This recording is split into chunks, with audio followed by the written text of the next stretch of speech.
Hydreigon EX has been a pretty controversial card since it was released in Surging Sparks a few months ago, with a lot of people totally giving up on it after Tord Reklev and a couple other really good players totally bombed with it at a regional championship. That was surprising to me because it made me think just the opposite. If these three really good players saw something in the card, then certainly it must be good. I've been a pretty big fan of the card since it came out. I personally had pretty good luck with it and been able to win games with it, and I think as a community people have been writing off decks or certain cards way too quickly and just settling into what we consider to be the best decks in the format without really exploring very much. We can see a good example of this recently with the Palkia Noctowl deck. Many people wrote this deck off almost immediately. In the past 2 weekends it's been doing extremely well at regional championships. And as far as Hydreigon goes, I personally think that people are trying to do way too much with their list. With all these powerful support Pokemon we have in the format like Pidgeot and Fezandipiti, I've been noticing lists getting greedier and greedier, and every list is playing just a ton of different tech cards that have options for every different scenario. But there's definitely something to be said for a list just being straightforward and consistent and doing what it's meant to do every single game. That's kind of the route that I've taken with my Hydreigon list, and one of the coolest parts about it is it loses almost no cards to rotation. Sure, we lose Feather Ball, but that is easily swapped out for an Ultra Ball or a Terra Orb. Dark Patch is the one card that kind of hurts to lose, but it's a single copy, and I'm sure the deck would be just fine without it, especially now with Budew. Now kind of the route I've taken with this deck is a really heavy counter Budew at 3. We're always choosing to go second with this deck, so starting Budew to get a turn 1 item lock off is pretty strong. And having the extra copies isn't necessarily just dead cards in the deck, because from what I've found with this deck is I'll attack with 2 or maybe even 3 Budews, because going down a few prize cards doesn't really hurt the most with the deck. It can come back, and we just want to buy time to set up. My plan with this deck is against evolving decks we're going to item lock for a few turns and build up a Hydreigon in the background to use its Obsidian attack to hopefully knock out all of our opponent's evolving basics before they're able to evolve them. Not many decks have been playing Manaphy, and I don't really expect that to start now. We can build up for an Obsidian attack really quickly with the combination of Neo Upper Energy and Counter Gain. When Neo Upper Energy is attached to a Stage 2 Pokemon, it counts as 2 energy cards of every single type, and Counter Gain says if we're behind in prizes, our attacks cost colorless less. And our opponent is almost definitely going to have to knock out a Budew to start playing the game, so I expect it's going to be pretty easy and reliable to go down at least one prize card. Big basic decks can be tough matchups, but they're definitely winnable. I usually want to get Toedscruel into play because it stops our opponent from getting cards out of their discard pile. This stops cards like Pokestop and Night Stretcher.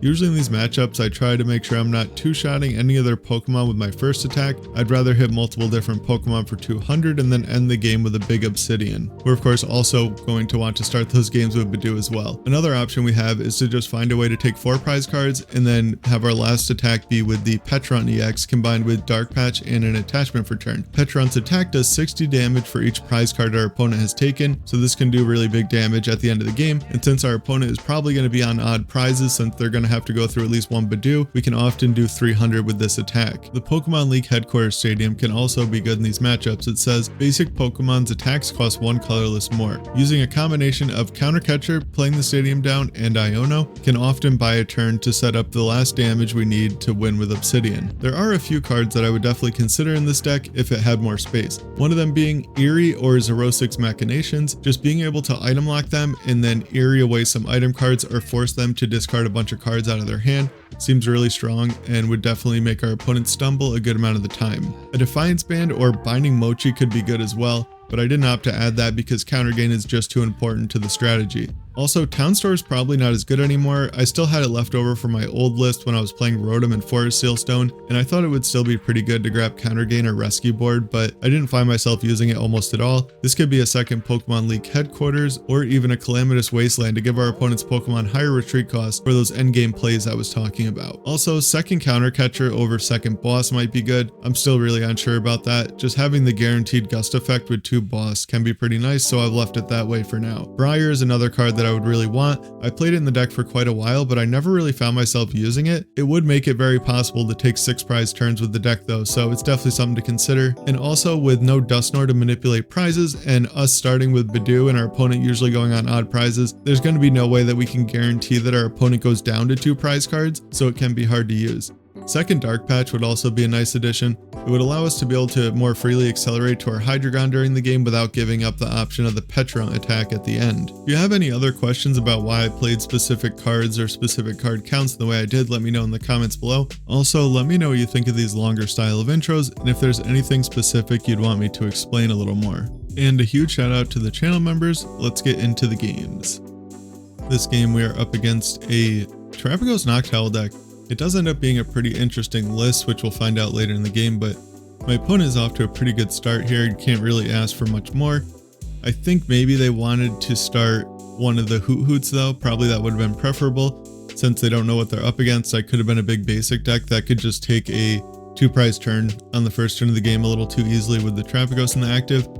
I also started the Budew, which is perfect. I thought about benching the Fezandipiti because I have PTSD from getting donked by Cloth a bunch of times, and I played the deck a lot, so I know how easy it is to donk someone, but I end up not doing it because the odds of it being a Cloth deck are generally low with how many good decks there are in the format. I opt to not play Arven out of my hand because I want to use the Fezandipiti first to see what I draw into, and I have no supporter for next turn.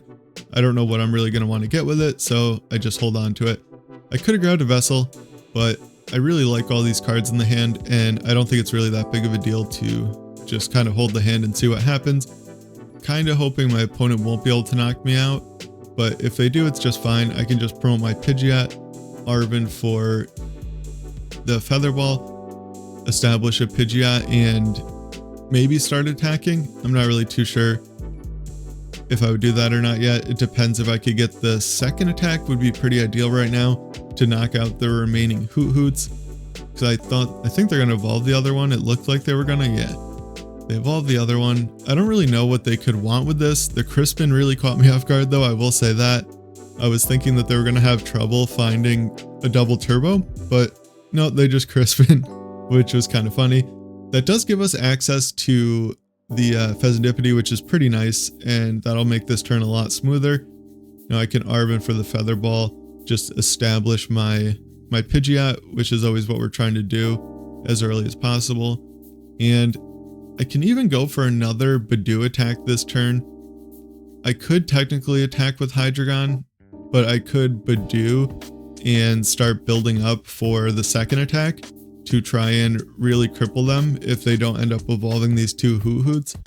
It's kind of a little bit of a tough decision, but this is why I really like the 3 Budew in the deck, because I found myself doing this a lot.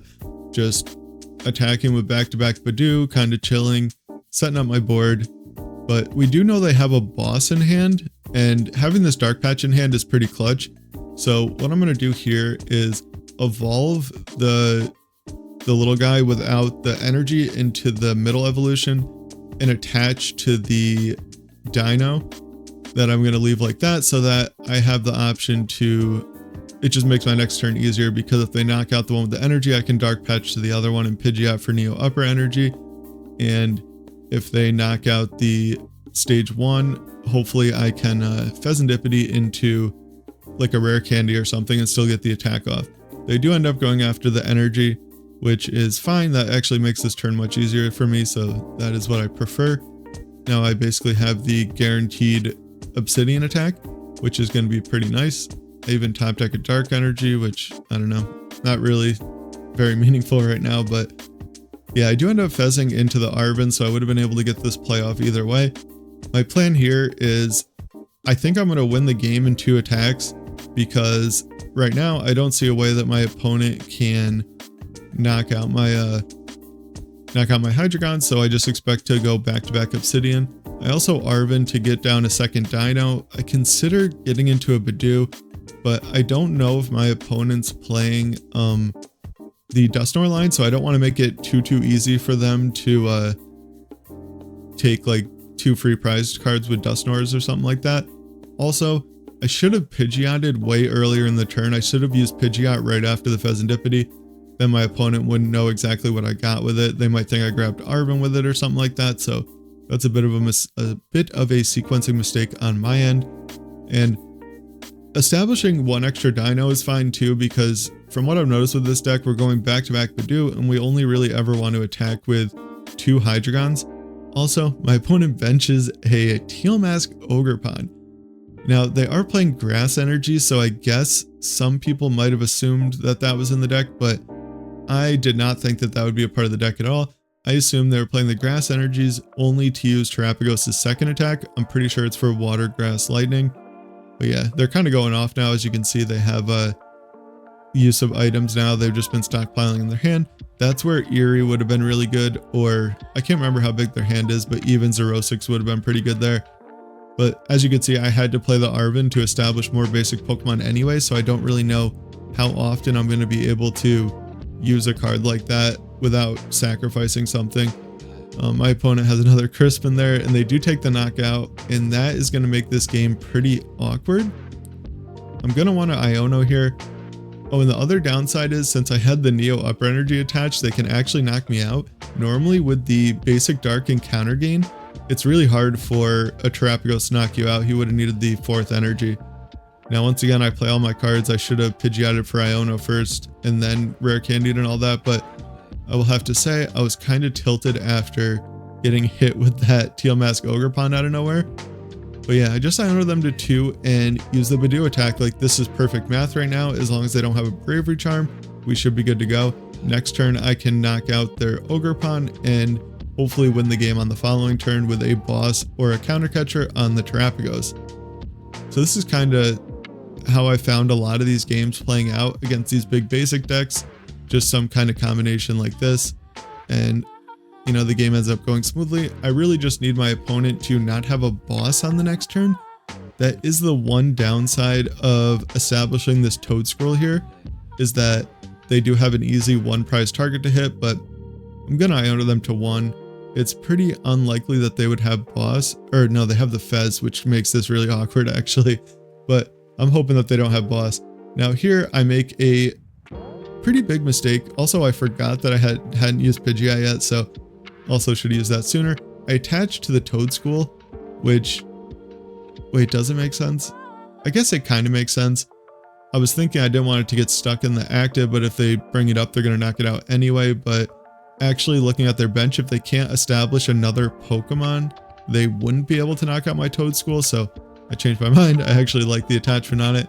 And also getting the League headquarters in play makes it a little more awkward for my opponent. Of course they bump it right away, but it just is one more piece that they have to find.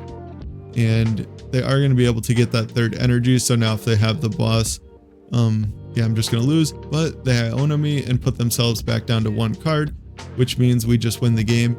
Our opponent is going to use the 2nd attack, but that of course doesn't stop evolution Pokemon.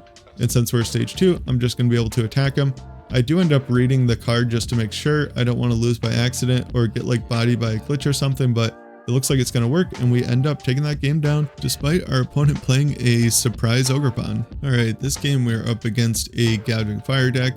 I'll admit these are 2 kind of random decks. I played all my matches with Hydreigon after I went on a crazy losing streak with this future Iron Leaves deck that I saw a video on.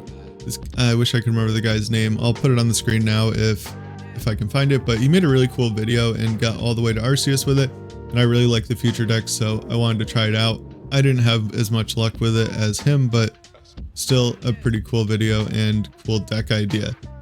Now here we have a pretty decent start. They have a Budew of their own, which we don't love to see, but it should be a little awkward for them to get into it, hopefully. And I start the rescue board, which is nice, but kinda the one downside of it is that now I can't counter gain this Deino, which almost forces me to Vessel here for Dark Energy preemptively, because if something weird happens, like they knock out my bench Deino, I can never like counter gain this active one and I can't attack next turn. I admit I could just item lock, but I thought it was worthwhile to just get rid of the town store. I don't think I need it too much. Like I said, the card wasn't as good as it was before. That's why I would definitely cut it from the list. It would be the card to go. I would replace it with another stadium though, because Jamming Tower and Sinnoh can really body this deck. So I think we want at least 2 stadiums or a stadium and a Lost Vacuum. Now the top deck of the boss sucks because I basically already committed to Ultra Balling away my top deck before I had it, just to get Fezandipiti to draw some cards. So that is a little unfortunate. And luckily there's 2 boss in the deck, so hopefully that'll be enough with between that and the counter catcher. And I get into kind of a weird hand here. Like I could have Nest Balled for a Pidgey and got guaranteed Rare Candy Pidgeot next turn, but I decided to just get Budew because they're definitely going to knock it out, and I can just use Fezandipiti again next turn. And I don't know, it's very unlikely that I would be able to get into the Obsidian attack, especially now that I've been Iono'd, but that was kind of my idea. I at least want to hit this for 200 because my plan is to obviously hit this one for 200, find a way to take a 1 prize Pokemon at some point in the game, and then either knock out Squawkabilly or hit the bench gouging fire for 200 and then use Obsidian for 5 prizes. It's kind of what I'm thinking right now. So yeah, I think that should work out as long as our opponent can't like pull out some surprise one shot. And this hand actually is pretty good now. I can definitely get an attack and have a Pidgey on the bench to evolve next turn. But yeah, pretty good hand. I could counter catcher the Monkey Dory as well. It doesn't have a dark energy on it yet though, so I don't know if I'll end up doing that. And I don't think it's going to be pretty hard for them to one-shot me, so I don't think leaving the Monkey Dory there is really much of a liability. I Ultra Ball away the Deino and the PAF in there. Like I said in the last game, we're really not trying to set up more than 2 Hydreigons. 2 Hydreigons can either win the game or get us like down enough prizes to win the game with Pecharunt, but since we did use the Dark Patch, Pecharunt is kind of off the table. Not being able to Pidgeot search for dark energy and having to just use the Dark Patch really does kind of suck, but we had to do what we had to do. I can't really keep attacking with Budew.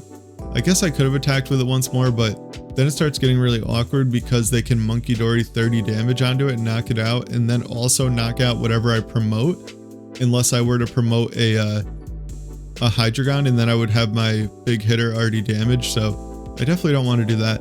My opponent makes an interesting play here that I kind of think is cool. They Monkey Dory 30 damage off of the Gouging Fire onto my Pidgey, and then retreat into their own Budew and item lock me. This is kind of cool. Since we're weak to grass, it puts 20 on us, so that just gets us a little bit closer to being one shot by the Gouging Fire. But I have Boss in my hand, and I don't really care to knock out this Budew, so I do choose to use the Boss. I originally was just going to snap pick the Gouging Fire on the bench to set up for that big turn I was talking about, but then I thought about it a little more. I can't get another Pidgey established this turn, so I want to knock out this Monkey Dory and not just give them a free prize card. And I hit that with the first attack and milled 2 Sada, so all 4 of their Sadas are gone now. They give me a thumbs up because that would be a little tilting. I wouldn't be very happy about it. I was hoping that the league headquarters would make it so that they couldn't use Budew again so easily because they had a 0-card hand. And I figured they were going to Nest Ball for Fezandipiti, but they get Latias. Their Fez must be either in the discard or prized. That is pretty nice. And they retreat to the Gouging Fire and hit me for 260. I think it might have been better for them to just attack with Budew again, because now I'm going to be able to get out of Pidgeot. Of course, I don't know it at this point, so I Nest Ball for the Pidgey. I want to be guaranteed to have a Pidgeot this game. I don't really think I needed to do that. That was kind of silly. Yeah, I definitely didn't need to do that. Oh, because I'm not knocking anything out, so that was kind of a bad play. I should have just not gotten the Pidgey and waited, because I'm waiting for them to knock me out. I don't want to Arven for one random card that I don't need. I want to wait for them to knock me out so I can use Fezandipiti and hopefully get into a Pidgeot or a Rare Candy, and then Candy into my Pidgeot and grab, yeah, all I need is the Neo Upper Energy at this point. And I'm going to need a Hydreigon, and 2 of them are prized, so I'm actually going to need Rescue Stretcher or Night Stretcher if they knock out my active Hydreigon, which they choose not to do. I don't know about that. I guess going for the Fez makes sense. I do see the logic behind it. It puts us in a really weird spot. Of course, they don't know my hand is a little awkward, but I do. And I promote the Zweilous here because I can't promote my Hydreigon. I need to not leave them this big or free 2 prizes in the active spot to win the game if I can't get a big attack off. But we do end up top decking Pidgeot, which is a little bit lucky. I think that there was like a decent amount of outs to something in my deck, so maybe not that lucky. Yeah, that was pretty lucky. We top deck Pidgeot, and I can just grab the Neo Upper Energy and take a 5 prize card turn to win the game. But yeah, that was Hydreigon. It's definitely a deck that I'm going to be working on off and on throughout the format. I really like the card. I think the deck's a lot of fun to play as well. Since there's not too many very interesting cards from the new set, I'll probably end up posting another Hydreigon video if I end up making any changes to the list or anything like that. Let me know in the comments below if you guys are like Hydreigon haters, or if you like the card, or if you really don't care either way. So yeah, like or dislike, comment, subscribe, take care, and have a good one.